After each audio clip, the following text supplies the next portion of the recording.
Message du prophète des armées. Pourquoi le Gabon est le berceau de l'humanité?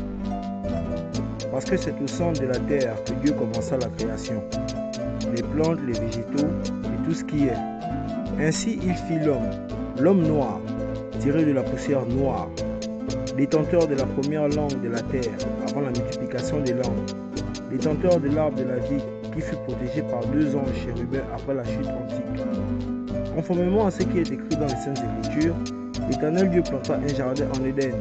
L'Éternel Dieu fit pousser du sol des arbres de toute espèce, agréables à voir et bons à manger, et l'arbre de la vie au milieu du jardin, et l'arbre de la connaissance du bien et du mal. Cet arbre de vie a pour caractéristique de ne pousser que dans l'Éden et son jardin. C'est pourquoi il est présenté dans le blason de la République gabonaise, où nous voyons les 2 anges symbolisés par 2 panthères et l'arbre de vie symbolisé au milieu des panthères, et le bateau qui symbolise la nation d'Éden. Cet arbre de vie est l'iboga, qui ne pousse que dans l'Afrique centrale. La première langue de la terre avant la multiplication des langues. Lorsque Zame Yemeba, le Dieu créateur, se rendait sur terre pour rendre visite à l'homme, cet enfant qu'il parlait à Adam.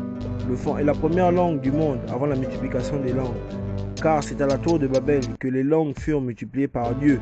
Donc en un mot, le monde entier est d'origine fond, parce qu'il est issu d'Adam et d'Ève, les premiers fonds de la terre. Honneur et fidélité à la patrie, afin qu'aux yeux du monde et des nations amies, le Gabon immortel reste digne d'envie. Je vous remercie. Message du prophète des armées. Pourquoi le Gabon est le berceau de l'humanité? Parce que c'est au centre de la terre que Dieu commença la création. Les plantes, les végétaux et tout ce qui est. Ainsi il fit l'homme noir, tiré de la poussière noire, détenteur de la première langue de la terre avant la multiplication des langues, détenteur de l'arbre de la vie qui fut protégé par 2 anges chérubins après la chute antique. Conformément à ce qui est écrit dans les Saintes Écritures, l'Éternel Dieu planta un jardin en Éden. L'Éternel Dieu fit pousser du sol des arbres de toute espèce, agréables à voir et bons à manger, et l'arbre de la vie au milieu du jardin, et l'arbre de la connaissance du bien et du mal. Cet arbre de vie a pour caractéristique de ne pousser que dans l'Éden et son jardin.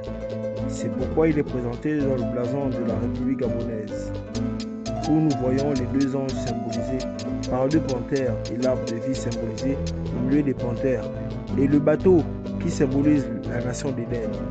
Cet arbre de vie est l'iboga, qui ne pousse que dans l'Afrique centrale. La première langue de la terre avant la multiplication des langues. Lorsque Zame Yemeba, le Dieu créateur, se rendait sur terre pour rendre visite à l'homme, cet enfant qu'il parlait à Adam.